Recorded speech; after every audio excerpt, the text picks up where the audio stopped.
આજે મહાશિવરાત્રિનો મહાપર્વ છે ત્યારે રાજકોટના મુંજકા ગામના સોમેશ્વર મહાદેવ મંદિરમાં વિવિધ પૂજા અને અર્ચનાનું આયોજન કરવામાં આવ્યું હતું। સોમેશ્વર મહાદેવ મંદિર ખાતે દર વર્ષે વિશેષ પૂજાનું આયોજન કરવામાં આવે છે।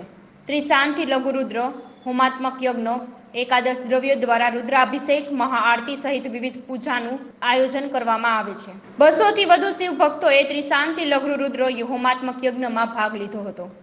શિવજીને આપણે ઘણીવાર સંબોધીએ છીએ, હર હર નમઃ પાર્વતી પતે, હર હર મહાદેવ। શિવજીને મહાદેવ કહે છે। દેવતાની કૃપા થાય તો આપણે કંઈક માંગીએ તો મળે, દુઃખ દૂર કરે। મહાદેવ શું દૂર કરે આપણા જીવનમાં? જે આપણે કે હર હર લઈ જા લઈ જા લઈ જા। શું લઈ જા? કે મારા હૃદયનો કચરો, મારા જીવનના પાપ। હૃદયનો કચરો શું છે? આપણા રાગ દ્વેષ, કામ ક્રોધ, લોભ મદ મોહ માત્સર્ય, આ બધું ભગવાન શિવજીએ જેમ ઝેર પીધું એમ આ બધું ઝેર સમાન જે આ બધા ષડરીપુ છે એને શિવજી ગળામાં રાખીને સ્વાહા કરી જાય છે। એટલે એની પ્રાર્થના છે મહાશિવરાત્રિના દિવસે આપ સૌના હૃદયમાં રહેલા આવા રીપુઓ દૂર થાય, ભગવાન સદાશિવની કૃપા થાય અને સૌ સુખિયા થાય એવી આ ચેનલ દ્વારા પ્રાર્થના। સદાશિવના ચરણે સોમેશ્વર મહાદેવ ખાતે 26 કલાકનો બહુ ઉત્સાહપૂર્વકની શિવરાત્રિ ધૂમધામથી ઉજવાય છે। સવારે 6:30 થી 8, 8:30 એકાદશ રુદ્રા દ્રવ્યાભિષેક સાથે અષ્ટોત્તર ત્રિશતીની પૂજા હતી, જેમાં લગભગ 250 માણસોએ ભાગ લીધો હતો। ત્યારબાદ 9 વાગ્યાથી રુદ્ર ત્રિશતી યજ્ઞ છે જે 12 વાગ્યા સુધી ચાલશે।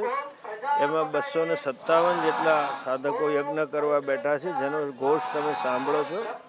12 વાગે રાજોપચારથી મહાપૂજા થશે અને ભગવાનને નૃત્ય નાટિકા અર્પણ થશે। નટરાજ છે એટલા માટે, અને એ કાર્યક્રમ 1:30 વાગ્યા સુધી ચાલશે। 1:30 થી 3 થોડો વિશ્રામ અને ફરાળ માટેનો સમય હશે। 3 વાગ્યાથી 5 વાગ્યા સુધી મહિમ્ન સ્તોત્રનું પારાયણ હશે અને 5 વાગ્યાથી પૂજા પાછી શરૂ થશે। 5 થી 7, 7:30 પૂજા હશે, જેમાં લગભગ 1000 જેટલા સાધકો બેસતા હોય છે। ત્યાર પછી ભજન અને નૃત્ય નાટિકા હોય છે 7:30 થી 9, 9:30। ત્યારબાદ પ્રસાદ, સાયં રાત્રિનો ફરાળ અને 10 વાગે પૂજા, રાત્રિના પ્રહરની પૂજા શરૂ થાય 10 થી 12। થોડો વિશ્રામ કરીને ફરી 12:30, પોણા વાગે ત્રીજા પ્રહરની પૂજા જે 3 વાગ્યા સુધી ચાલે છે। 3 વાગ્યા પછી ફરી થોડો વિશ્રામ લઈને છેલ્લા પ્રહરની પૂજા જે 4:30, 5:30ની આસપાસ પૂરી થાય અને પછી 6 વાગે બીજા દિવસની નિયમિત નિત્ય પૂજા શરૂ થશે। આમ સૌ પર ભગવાનને સદાશિવની કૃપા વરસે, સૌનું કલ્યાણ થાય એ જ શુભકામના સાથે, એ જ શુભ સંકલ્પ સાથે રાજકોટમાં સૌને ઘરમાં સુખ અને શાંતિ પ્રવર્તે એ ભાવના સાથે આશ્રમના મંદિર ખાતે વિવિધ પૂજાઓ કરવામાં આવશે।